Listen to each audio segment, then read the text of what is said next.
बिस्मिल्लाहिर्रहमानिर्रहीम। आज का जो हमारा टॉपिक है ये आईबीएस के सिलसिले में है। IBS is basically irritable bowel syndrome. Irritable bowel syndrome जो है ये गट रिलेटेड एक प्रॉब्लम है, तो इसको आज हम बड़ी डिटेल के साथ डिस्कस करेंगे।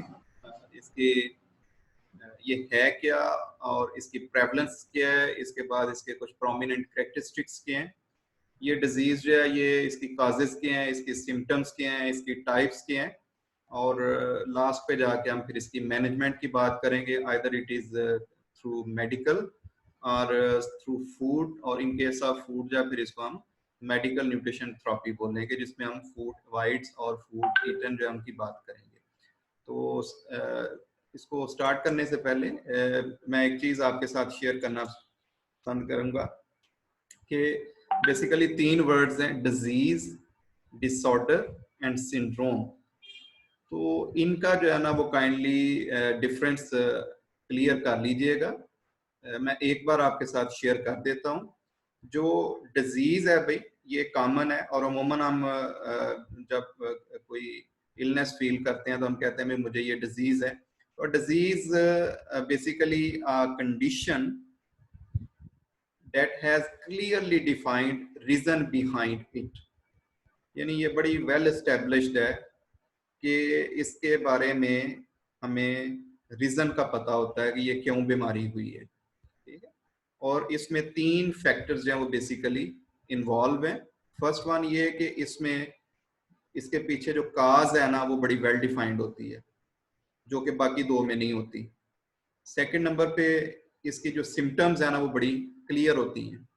सिम्टम से जो है वो जो मेडिकल प्रैक्टिशनर है या फिजिशियन है वो जज कर लेता है।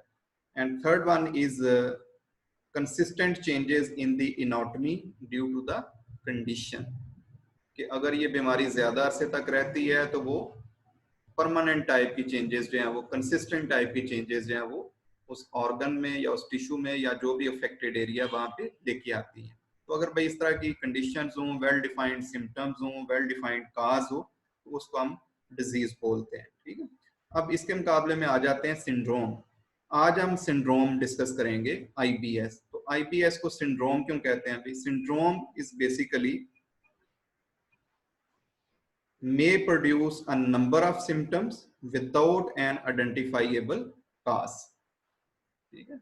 सिम्टम्स तो कई होती हैं, जैसे एब्डोमिनल पेन हो रहा है, डायरिया हो रहा है, इसमें किसी को कॉन्स्टिपेशन हो रही है, किसी को ब्लॉटिंग हो रही है, किसी को नौजिया हो रहा है।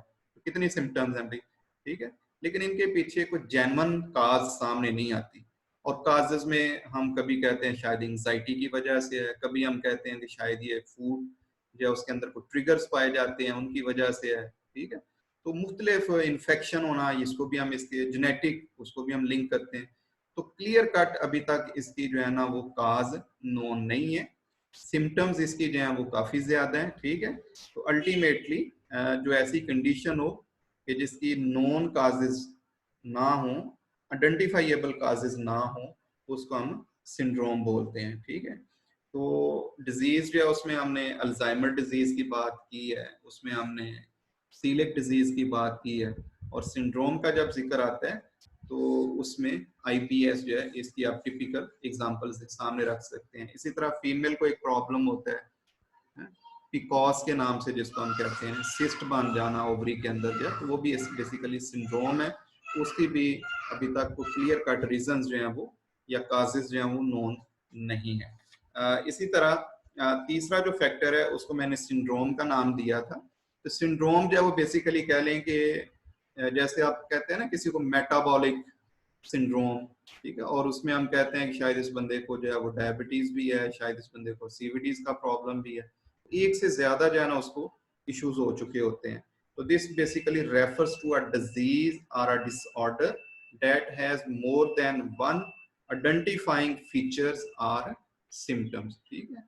तो सिंड्रोम जो है ये बेसिकली एक या एक से ज्यादा जो है वो डिजीजेस का मजमूआ है, या एक से ज्यादा जो है वो सिंड्रोम्स का मजमूआ है, और उसमें सिम्टम्स जो हैं वो हमें काफी हद तक क्लियर होते हैं, ठीक है जी। तो ये मैंने 3 आपके साथ इसकी एग्जांपल जो है वो डाउन सिंड्रोम जो एक जेनेटिक डिसऑर्डर, जेनेटिक जो इशू है वो आपने इसकी जो टिपिकल एग्जांपल है वो आप ज़हन में रख सकते हैं। ठीक है, तो अब हम बाकायदा इसका जो है ना वो शुरू करते हैं। Irritable bowel syndrome is basically a common disorder of the gut. ठीक है, तो ये चीज अब क्लियर होनी चाहिए कि ये गट के रिलेटेड जो है ना वो एक डिसऑर्डर है। और प्रॉब्लम क्या है, बेसिकली फंक्शनल डिसऑर्डर इसको बोलते हैं। इसमें स्ट्रक्चरल चेंजेस नहीं आती गट के अंदर, लेकिन वो फंक्शन जो उसका मेन काम था ना कि पेरिस्टाल्टिक मूवमेंट के थ्रू जो है वो मटेरियल को जो है वो माउथ से लेके एनस की तरफ उसकी मूवमेंट को रेगुलेट करना और रास्ते में डाइजेशन भी करना, रास्ते में उसमें से एब्जॉर्प्शन भी करना, तो बेसिकली वो फंक्शन उसका जो है वो डिस्टर्ब हो जाता है। इसलिए हम कह सकते हैं कि IBS is basically a functional disorder of the gut. अब इसकी अगर हम प्रेवलेंस की बात करें तो ये दुनिया में तकरीबन 15% पॉपुलेशन जो है ना ऑलमोस्ट उसके अंदर ये सिंड्रोम पाया जाता है। और अगर हम इसकी जेंडर की बेस पे बात करें तो जेंडर में जो है ये वुमेन जो है उनके अंदर डबल टेंडेंसी है। ठीक है, मेल की निस्बत फीमेल के अंदर इस सिंड्रोम होने के चांसेस जो हैं वो डबल है। तो इसकी रीजंस क्या है भाई? रीजंस वही हैं कि जैसे मैंने कहा ना, हो सकता है वो ज्यादा एंग्जाइटी लेती हूँ और टेंशन लेती हूँ, डिप्रेशन लेती हूँ, तो बहुत सारे फैक्टर्स हैं। तो अगर इस जेंडर में वो फैक्टर्स ज्यादा हैं तो उस वजह से प्रॉब्लम भी ज्यादा है। कॉमन सिम्टम्स जो है इसके, ये आगे हम बड़ी डिटेल से पढ़ेंगे। Painful cramps, bloating, diarrhoea, constipation and mucus in stool इसके आम इंडिकेटर हैं। और जो ट्रीटमेंट यूज की जा रही है, जैसा कि मैंने पहले भी आपके साथ शेयर किया है, वो मेडिकेशन हो सकती है और वो डाइटरी मैनेजमेंट हो सकती है, वो स्ट्रेस मैनेजमेंट हो सकती है। ठीक है, और स्ट्रेस मैनेजमेंट में अगेन हम एक्सरसाइजेस जो है उनकी तरफ मूव करते हैं। और स्ट्रेस मैनेजमेंट के अंदर ही हम साइकोथेरेपी की तरफ जाते हैं। इंडिविजुअल जो है ना वो कोशिश की जाती है कि वो ज्यादा से ज्यादा रिलैक्स रहे। मेडिकेशंस की बात करें तो इसमें अगेन अगर कॉन्स्टिपेशन है तो फिर लैक्सेटिव यूज किए जाते हैं, और अगर डायरिया है तो फिर ज़ाहिर है उसके अगेंस्ट जो है वो मेडिसिन जो है वो यूज की जाती हैं। इस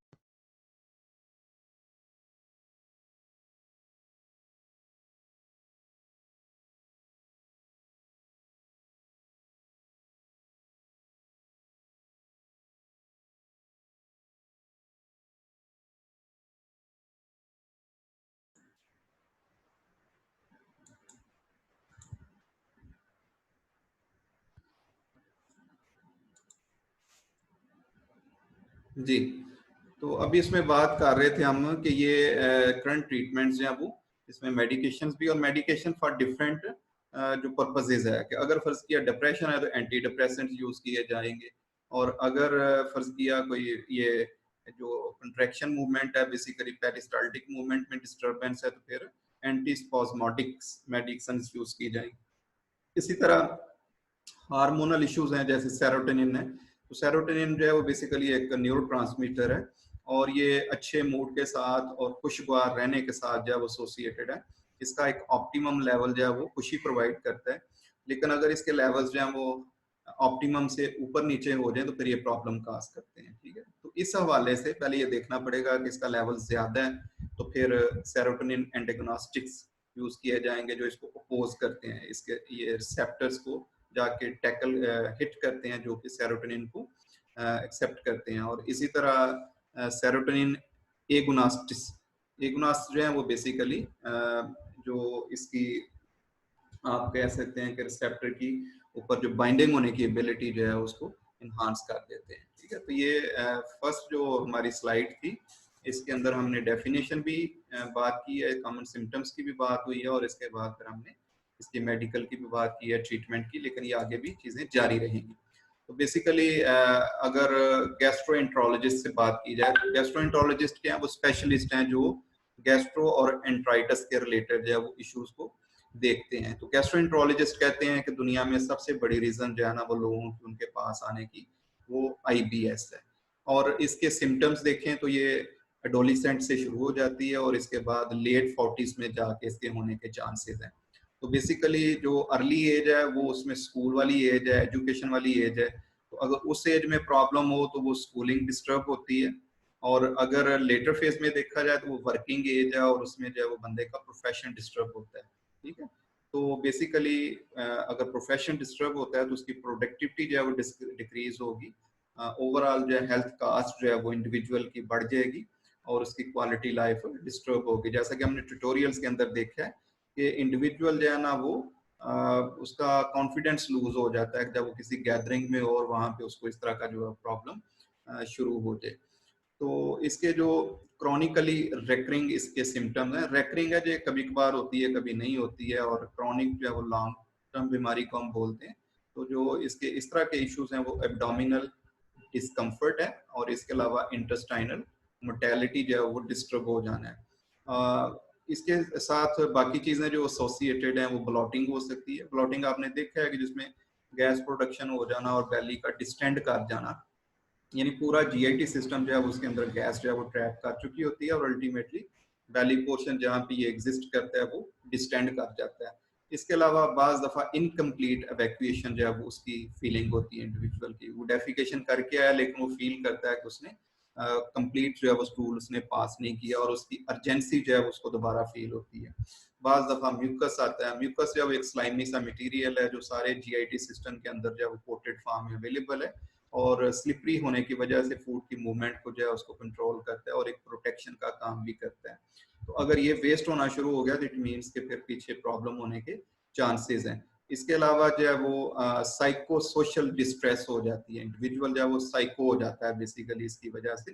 हालांकि मसला जो है वो जीआईटी सिस्टम का, लेकिन साइकोलॉजिकली वो इंडिविजुअल जो है उसमें से गुजर रहा होता है। सिम्टम्स की बात करें तो बहुत सारी सिम्टम्स हैं, जैसे 3-4 का मैंने अभी जिक्र भी किया है।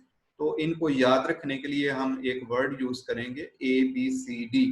A for abdominal discomfort, B for blotting, C for constipation and D for diarrhoea. तो ये इसके 4 जो है ना वो प्रोमिनेंट फीचर हैं जिनको आप प्रिंसिपल फीचर कह सकते हैं, प्रिंसिपल सिम्टम्स कह सकते हैं। और इसके अलावा बहुत सारे और सिम्टम्स हैं, जैसे पेनफुल बाउल मूवमेंट है, एब्डोमिनल ब्लॉटिंग है, stool with undigested food particles, cramping feel करना, पैसेज ऑफ म्यूकस है, loose stool with onset of pain, relief of abdominal pain after defecation, nausea, anxiety, poor food absorption, loss of appetite, early satiety. ठीक है, यानी बंदा feel करता है कि जैसे वो उसका पेट पहले ही भरा हुआ है, फटीग फील करना। ठीक है, बैड ब्रेथ, भाई उसके ओरल हाइजीन जब वो उसने किया भी होता है ब्रश, लेकिन थोड़ी देर के बाद जब वो माउथ से स्मेल आना शुरू हो जाती है। तो ये बेसिकली इसकी लंबी लिस्ट है सिम्टम्स की, इसलिए हम इसको सिंड्रोम बोल रहे हैं। भाई इसके अंदर आपको सिम्टम्स इतनी ज्यादा नजर आ रही हैं कि वो बज़ाहिर लगता है कि ये सिम्टम्स जो है ना वो एक से ज्यादा काजेस की वजह से हैं। अब अगर हम इसके काजेस की वजह तरफ आए, ट्रिगर्स की तरफ आए, तो इसमें ये लाइफस्टाइल चेंजेस जो हैं वो करनी पड़ती हैं, जो कि फूड की मैनेजमेंट भी इसमें शामिल है। और फूड में एक हमने ट्यूटोरियल देखा है जिसमें फूड मैप की बात हो रही थी, FODMAP, फॉड मैप जो है, जो कि एक यूनिवर्सिटी का कंसेप्ट है, उन्होंने इसको पेश किया हुआ है। और उनके ख्याल में फूड के अंदर ऐसे कंपोनेंट्स होते हैं कि जिनको अगर फूड में से निकाल दिया जाए तो अल्टीमेटली जो है ना ये इसके जो सीवियरिटी है, इसके जो सिम्टम्स हैं उनको कम किया जा सकता है। तो इसकी हम बाद में बात करेंगे। इसके अलावा स्ट्रेस को मैनेज करना ये भी बड़ा लाजमी कंपोनेंट है। रेगुलर एक्टिविटी जो है उसमें एक्सरसाइज, योगा और स्पिरिचुअल जो है वो प्रैक्टिसेस शामिल है। और मील की जो टाइमिंग है ना उसको भी कंट्रोल करना चाहिए। मील जो है वो जितना रेगुलर होगा, इस तरह के जो बाउल रिलेटेड प्रॉब्लम्स हैं वो उतने कम होंगे। और अगर हम इसके ट्रिगर्स देखें तो इसमें क्रॉनिक स्ट्रेस है, डिप्रेशन है। ठीक है, तो ये डिफर करेगा individual to individual and gender to gender. जैसे मैंने बात की है कि एग्जामिनेशन वाले दिनों में डिप्रेशन होने की एक रीजन जो है वो एग्जामिनेशन इटसेल्फ हो सकता है, वो स्ट्रेसर का काम करता है। इसके अलावा एंटीबायोटिक्स में किसी को गैस्ट्रो का प्रॉब्लम है और वो मेडिसिन ले रहा है तो उसकी वजह से भी उसकी जो साइड इफेक्ट्स हैं उनमें से एक IBS हो सकता है। इसको हम पोस्ट का नाम देते हैं, पोस्ट एंट्राइटिस IBS, जो कि गैस्ट्रोएंट्राइटिस के प्रॉब्लम के बाद जो है वो होती है। इसके अलावा क्रॉनिक इन्फेक्शन है। डेफिनेटली ये पानी और फूड जो हम खाते हैं उसमें जितनी माइक्रो ऑर्गेनिज्म का लोड ज्यादा होगा उतने चांसेस ज्यादा होंगे। GIT का इन्फेक्शन है, इम्बैलेंस्ड गट फ्लोरा है, मीन्स के माइक्रो ऑर्गेनिज्म जो है वो हेल्दी माइक्रो ऑर्गेनिज्म जिनको बॉडी के अंदर हम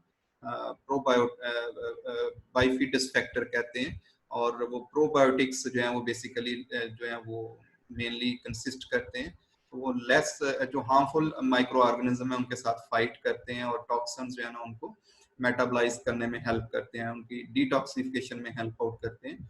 तो इनका इम्बैलेंस हो जाना भी बाज दफा एक फैक्टर हो सकता है, और इम्यून सिस्टम इटसेल्फ जो है ना वो किसी इंडिविजुअल का उसकी माल फंक्शनिंग भी हो सकता है कि वो मिसअंडरस्टैंड करना शुरू कर देते हैं और उसके हिसाब से जो है वो इसकी मूवमेंट डिस्टर्ब हो जाती है। ऑन एन एवरेज एक पेशेंट जो है वो महीने में तकरीबन 2 दिन जो है ना उसको मिस करने पड़ते हैं इसकी वजह से, तो ज़ाहिर है उसकी प्रोडक्टिविटी पे डिस्टर्ब होगी।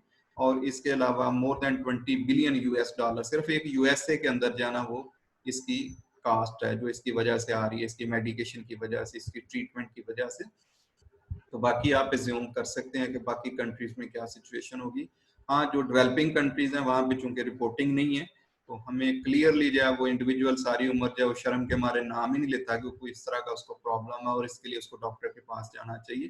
तो पेन हुआ तो पेन किलर खा के वो रेस्ट करना शुरू कर देता है। तो अल्टीमेटली यहाँ पे हमें कोई स्टेटिस्टिक्स अवेलेबल नहीं है कि पॉपुलेशन जो है उसके अंदर हेल्थ का कास्ट जो है वो कितनी काज होती है।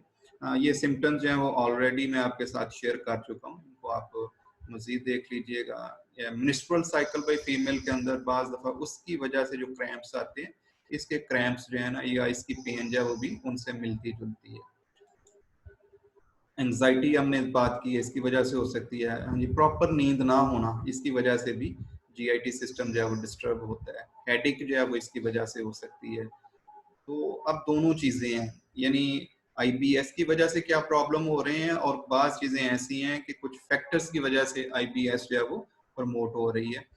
Muscle aches especially in the lower back जो है, unpleasant taste in the mouth, body image issues जो है, हार्ट पैल्पिटेशन है, फ्रीक्वेंट और अर्जेंट नीड ऑफ यूरिनेशन है, और इसके अलावा जो सेक्सुअल लाइफ है इंडिविजुअल्स की बाज़ दफ़ा वो भी डिस्टर्ब होती है, तो डिजायर फॉर सेक्स जो उनकी कम हो जाती है। मजीद फूड सेंसिटिविटीज भाई, अब हम काजेस की बात करते हैं तो काजेस में चूंकि सिम्टम्स इतनी ज्यादा हैं वो कोई ना कोई उनके पीछे काज जरूर है। तो फूड सेंसिटिविटीज जो है ना, फूड एलर्जीज भाई जेनेटिकली भी हो सकता है, कुछ इंडिविजुअल्स सेंसिटिव हों जिनको एलर्जीज हों उनके अंदर इसके होने के चांसेस जो हैं वो ज्यादा है। गैस्ट्रोएंटराइटिस का इन्फेक्शन हो सकता है, बेसिकली माइक्रोबियल लोड जो है वो पानी या फूड के थ्रू जो है वो बॉडी में ज्यादा चले जाना। तो ये गैस्ट्रो का प्रॉब्लम तो हम आम सुनते हैं, ये फैसलाबाद में एग्जिस्ट करता है। स्मॉल इंटेस्टाइनल बैक्टीरियल ओवरग्रोथ हो सकती है, ठीक है। तो स्मॉल इंटेस्टाइन में बेसिकली इन्फेक्शन नहीं होना चाहिए, वहाँ पे बैक्टीरिया जो है उनको एग्जिस्ट नहीं करना चाहिए, लार्ज इंटेस्टाइन में जाके ये एग्जिस्ट कर सकते हैं। इसके अलावा न्यूरो ट्रांसमीटर्स का इशू हो सकता है भाई, मैं हार्मोनल इम्बैलेंसेस की बात कर रहा था, और स्पेशली सेरोटोनिन जो है वो उसका बैलेंस डिस्टर्ब होने की वजह से प्रॉब्लम हो सकती है। एंजाइटी जो है उसकी वजह से जो इंटेरिक सिस्टम है बेसिकली वो एक्साइट कर जाता है, ठीक है। तो इसी तरह hypersensitivity to pain from a full bowel, ठीक है। बाज़ दफ़ा ये भी होता है कि एक इंडिविजुअल उसने बहुत ज़्यादा खाना खा लिया, बाउल जो है वो फुल कर दिया, तो उसकी वजह से भी फिर ये प्रॉब्लम जो है वो शुरू हो जाती है, ठीक है। Abnormal movements of the colon and the small intestine, जिसको हमने स्पॉज्मोटिक मूवमेंट्स का नाम दिया था। तो ये इसकी बेसिकली मेन काजेज हैं। अगेन यहाँ पे काजेज जो हैं वो शेयर की गई हैं, लेकिन इसमें जो अहम चीज़ है वो ये है कि एक स्टडी में देखा गया कि 17% पेशेंट ऐसे थे जो कि जिनके अंदर बैक्टीरियल इन्फेक्शन जो है ना वो देखा गया, और वो समझा गया कि आईबीएस इन लोगों को जो है वो बैक्टीरियल इन्फेक्शन की वजह से। इसी तरह 60% इंडिविजुअल्स के अंदर जो यीस्ट इन ओवर ग्रोथ देखी गई, ठीक है। यीस्ट भी बेसिकली माइक्रो ऑर्गेनिज्म है, तो उसका इन्फेक्शन जो है वो ज्यादा देखा गया। इसी तरह 75% पेशेंट ऐसे हैं कि जिनको पता ही नहीं होता, अनडायग्नाइज्ड फॉर्म में जो है ना वो उनके अंदर आईबीएस की तरह के सिम्टम्स जो हैं वो एग्जिस्ट करते हैं। इसके अलावा 62% पेशेंट ऐसे थे कि जिनके अंदर बाइफिटस कम था। बाइफिटस जो है वो फ्रेंडली बैक्टीरिया जिनको हम कह रहे हैं, उनका लेवल जो है वो इनसफिशिएंट था। तो अल्टीमेटली उससे भी फिर वहाँ पे गैस प्रोडक्शन होना, ब्लॉटिंग होना, डिस्कम्फर्ट का एलिमेंट या टॉक्सिन्स का जो है वो ज़्यादा एब्जॉर्ब हो जाना, तो ये सारे प्रॉब्लम्स जो हैं वो इनके ना होने की वजह से एसोसिएटेड हैं। तो मल्टी मैंने इसका आपके साथ पहले भी जिक्र किया है कि ये डिजीज जो है, सॉरी ये सिंड्रोम जो है ये मल्टी कंपोनेंट इसके अंदर इन्वॉल्व है। तो इसमें बिहेवियर का एलिमेंट भी इन्वॉल्व है और इसके अंदर जो है वो कॉग्निशन भी इन्वॉल्व है। इसके अलावा फिजियोलॉजिकल फैक्टर्स भी इसके अंदर इन्वॉल्व हैं और इसमें इमोशनल फैक्टर्स भी इन्वॉल्व हैं। तो ये सारे जो है ना वो मिलके बेसिकली अगर देखा, और ये आपस में इंटरलिंक्ड है, ठीक है, ये चीजें आपस में इंटरलिंक्ड हैं, कॉग्निशन बिहेवियर के साथ, स्ट्रेस फिजियोलॉजिकल जो सिस्टम्स हैं उनके साथ, और फिजियोलॉजी है वो इमोशनल्स के साथ। तो अल्टीमेटली ये सारी चीजें जो हैं वो मिलके जो है ना वो आईबीएस की सिम्टम्स जो है उनको रिवील करती हैं। सिम्टम्स जो हैं ये बाज दफ़ा ऐसी होती हैं कि जिनके साथ कोई अलार्मिंग फीचर्स अटैच होते हैं, और बाज सिम्टम्स ऐसी होती हैं कि जिनके साथ कोई खतरे वाली बात महसूस नहीं होती। तो जो नो अलार्म फीचर्स वाले सिम्टम्स हैं इनको अगर हम देखें तो ये बेसिकली 3 हैं कि जिसमें एब्डोमिनल पेन फील होना, जिसमें डायरिया होना, या जिसमें कॉन्स्टिपेशन है।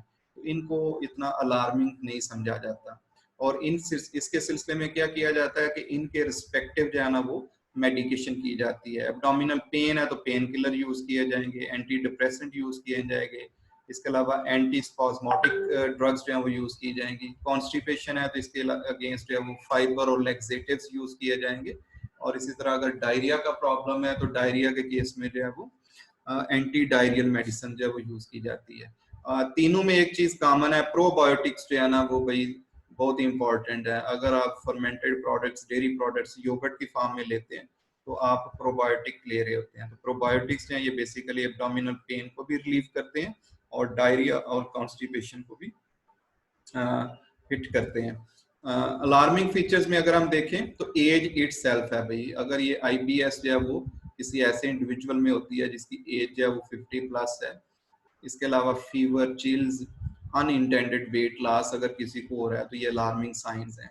किसी में फैमिली हिस्ट्री है तो ये भी एक अलार्मिंग साइन है। किसी के जीआईटी सिस्टम में ब्लीडिंग होना शुरू हो जाती है तो ये बड़ी अलार्मिंग हो सकती है, ठीक है। तो ओवरऑल इनकी वजह से फिर इंडिविजुअल जो है ना उसके मजीद टेस्ट किए जा सकते हैं। तो इसमें वो रूटीन का ब्लड टेस्ट हो सकता है, वो रूटीन का स्टूल टेस्ट हो सकता है, और एंडोस्कोपी जो है वो की जा सकती है ताकि इंटरनल जो है वो मॉर्फोलॉजी जो है उसको जाके देखा जा सके। इमेजिंग जो है वो उसकी कोलोनिक इमेजिंग जो है कॉलन की जो है वो एंडोस्कोपी बेसिकली इसको आप कह सकते हैं। हाइड्रोजन ब्रेथ टेस्ट किया जा सकता है, ठीक है, और एंटीबॉडी जो है उनके टेस्ट किए जा सकते हैं, स्पेशली जो पेशेंट जिनके अंदर सीलिक वाले जो ग्लूटेन इंटॉलरेंस वाले इंडिकेटर्स जो हैं वो मिलते हैं।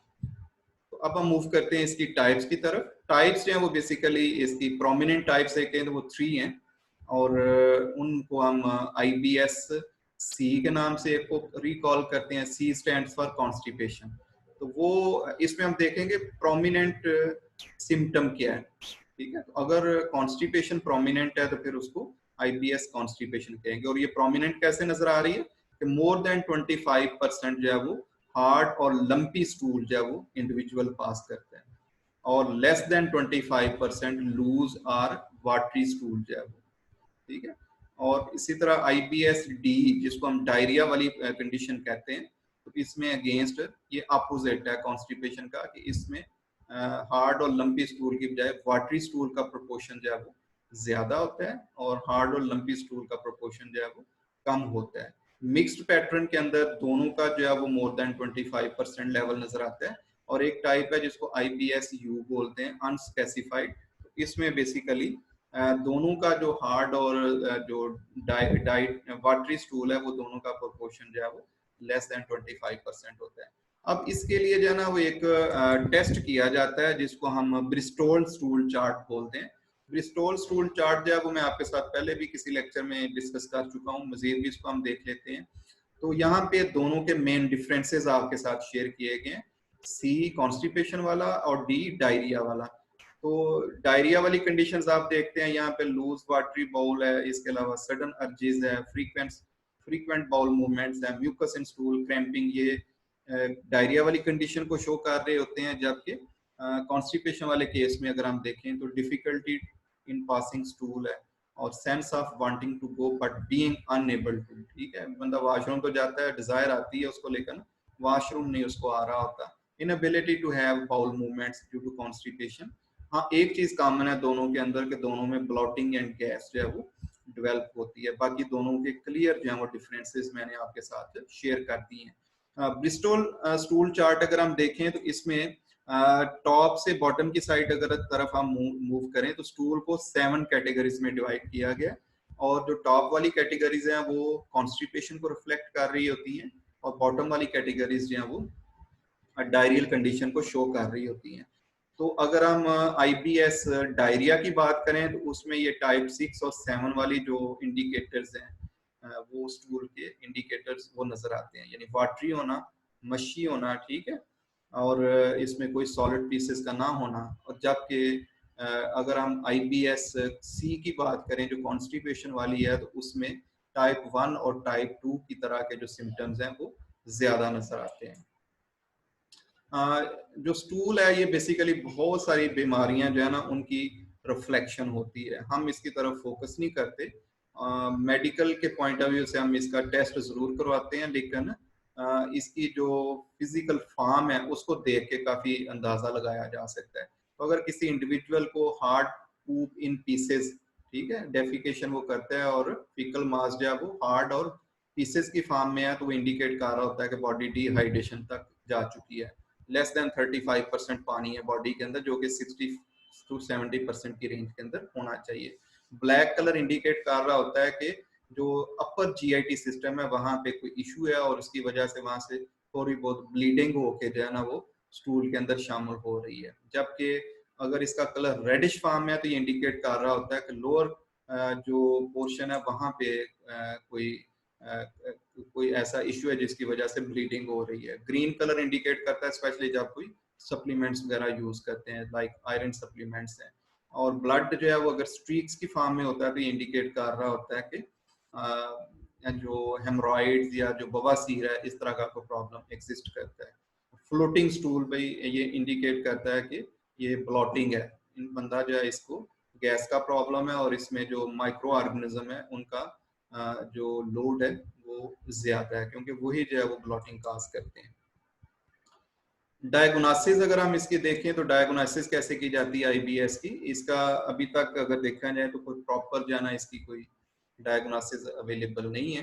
हाँ, इसमें एक रोम 4 के नाम से, रोम भाई इटली में, इटली का एक बड़ा प्रोमिनेंट सिटी है, वहाँ पे एक मीटिंग के दौरान कुछ क्राइटेरिया बनाया गया है जिससे इसको आइडेंटिफाई करने की कोशिश की जाती है। तो ये क्राइटेरिया क्या कहता है कि इंडिविजुअल जो है ना उसको पिछले साल के दौरान अगर उसकी हिस्ट्री देखें तो उसमें कम से कम जो लेटेस्ट 3 मंथ है उसके, उसमें अगर उस इंडिविजुअल को कुछ ये 3 प्रॉब्लम्स बताई गई हैं, इनमें से 2 या 2 से ज्यादा प्रॉब्लम अगर वो इंडिविजुअल फेस करता रहे, और ये प्रॉब्लम की फ्रीक्वेंसी क्या होती है 1 डे पर वीक, ठीक है, हफ्ते में कोई एक दिन इस तरह का अगर उसके साथ मसला रहा है और कम से कम उसको 3 महीने हो चुके हैं इस प्रॉब्लम में, तो उसको आईबीएस जो है वो डिक्लेयर किया जाता है। तो नंबर 1 प्रॉब्लम क्या है कि डेफिकेशन जो है ना उसके साथ उसको पेन आती है, एब्डोमिनल डिस्कम्फर्ट फील करता है।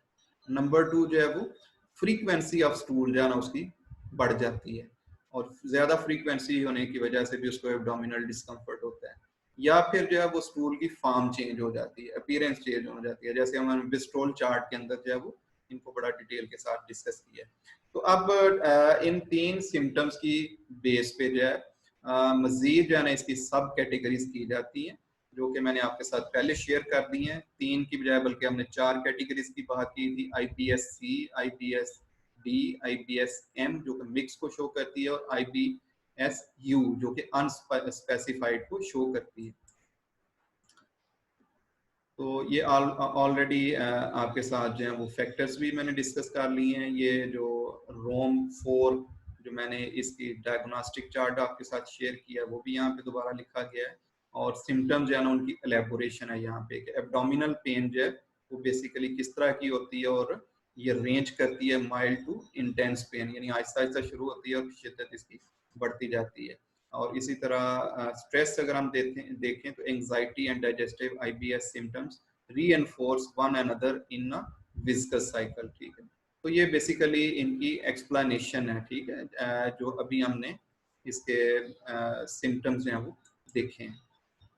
पैथोफिजियोलॉजी भी बड़ा इंपॉर्टेंट कंपोनेंट है, और पैथोफिजियोलॉजी अगर हम इस सिंड्रोम की देखें तो बेसिकली जो इंटेरिक नर्वस सिस्टम है, नर्वस सिस्टम तो वैसे तो ब्रेन के अंदर होता है, लेकिन वो पूरी बॉडी के साथ जो है वो सिग्नल्स के हिसाब से देखा जाए तो वो कनेक्टेड होता है, और नर्व इम्पल्सेस जो है वो उन ऑर्गन से जो है वो ब्रेन तक ट्रेवल करती हैं। तो इंटेरिक नर्वस सिस्टम जो है इसमें बेसिकली प्रॉब्लम आना शुरू हो जाती है due to presence chemical composition and volume of food, और ये सिग्नल जो है ना वो दिमाग को जो है वो डिफरेंट भेजने शुरू कर देता है, यानी ओवर एक्साइटेड हो जाता है सिस्टम। और बाज़ दफा नर्वस सिस्टम इटसेल्फ जो है ना वो एंजाइटी की वजह से, डिप्रेशन की वजह से इफेक्ट हो जाता है, और उसकी वजह से भी जो आपका डाइजेस्टिव सिस्टम है वो अपसेट हो सकता है। तो जो इंडिविजुअल आईबीएस वाले होते हैं उनके अंदर इंटेरिक सेंसिटिविटी और मेटालिटी जो है वो हाई होती है एज कम्पेयर टू जो कि नॉर्मल होते हैं। इसकी रीजंस अगर हम देखें तो इसमें बहुत सारी रीजंस जो हैं वो एसोसिएटेड हैं, जो कि लाइफ स्ट्रेसर्स इसमें इन्वॉल्व हैं, एम्प्लॉयमेंट चेंज करना, ट्रैवलिंग, रीलोकेशन। ठीक है, ये सारी सिचुएशन जो हैं ये डाइजेस्टिव सिस्टम को अपसेट करती हैं। साइको सोशल ट्रॉमा के इंडिविजुअल लाइफ के किसी हिस्से में एक ट्रॉमा में से गुजरा होता है तो ये भी लॉन्ग लास्टिंग इसका इम्पैक्ट होता है।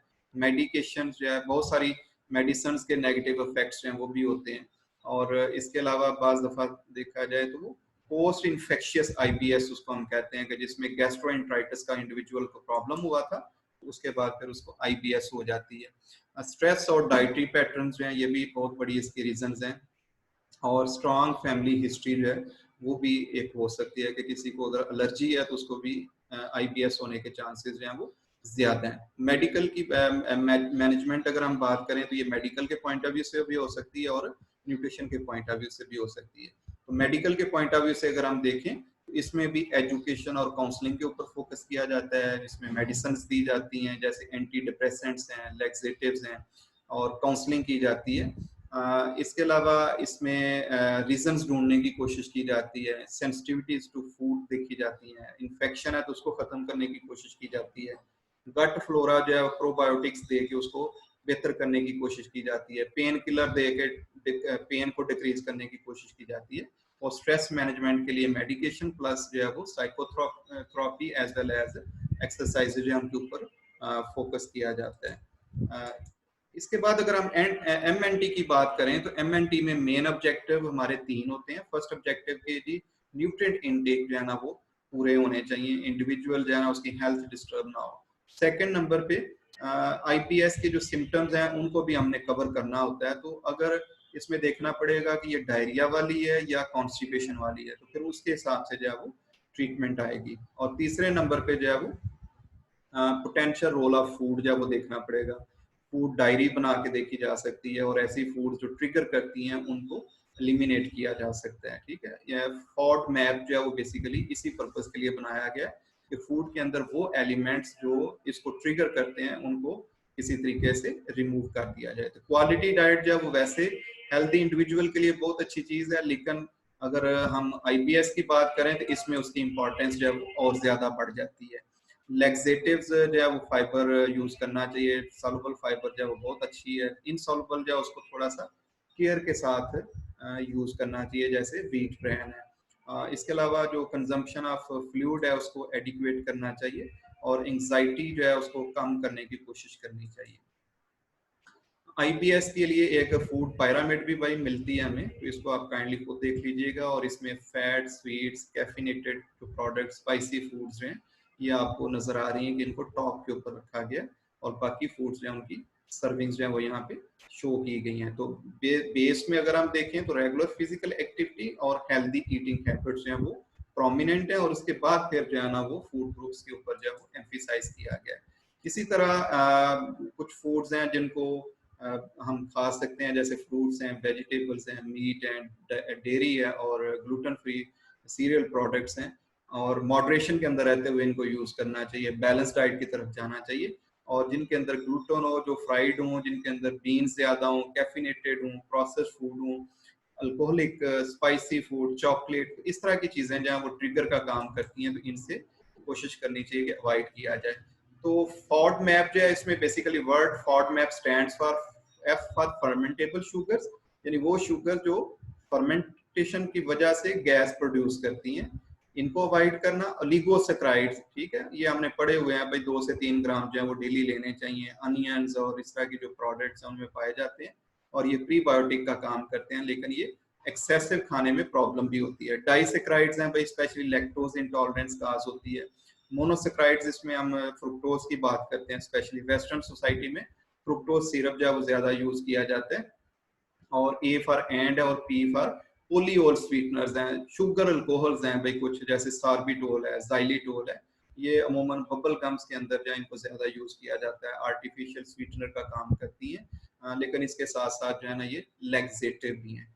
फूड फॉड मैप के ऊपर अगर आपने अमल करना है तो इसकी एप्स आपके पास अवेलेबल हैं, और जब आप शॉपिंग के लिए जाएं तो वहां पे आप फूड आइटम्स को स्कैन कर सकते हैं। तो लाइक ग्रेन्स हैं, तो ग्रेन्स को जो है वो आपने स्कैन करके देखना है कि इसमें से कौन से ऑप्शंस ऐसे हैं, जैसे वीट के इसके अंदर चूंकि ग्लूटेन भी है, तो सीरियल्स और पास्ता इसकी जो प्रोडक्ट्स हैं उनको आप अवॉइड कर सकते हैं, और राइस, कॉर्न और इस तरह की चीजें जो है उनको आप प्रेफर कर सकते हैं। इसी तरह बाकी फूड ग्रुप्स हैं, इसमें what to eat and what to avoid वो शो किया गया है, तो ये आप गो थ्रू कर सकते हैं। लो फॉड मैप स्नैक्स जो हैं वो किसी ने डेवलप किए हुए हैं, तो इंडिविजुअल जो है रेगुलर मील के साथ साथ अगर उसने स्नैकिंग करनी है तो वो इनकी तरफ मूव कर सकता है। ये एक चीट शीट अवेलेबल है, इसमें से बड़ा क्विक गाइड है कि हम ढूंढ के देख सकते हैं कि कौन सी चीजें हैं जिनको बड़ा गो का ऑप्शन है, जिनके सिलसिले में क्वेश्चन है, जिनके सिलसिले में स्टॉप का एलिमेंट है।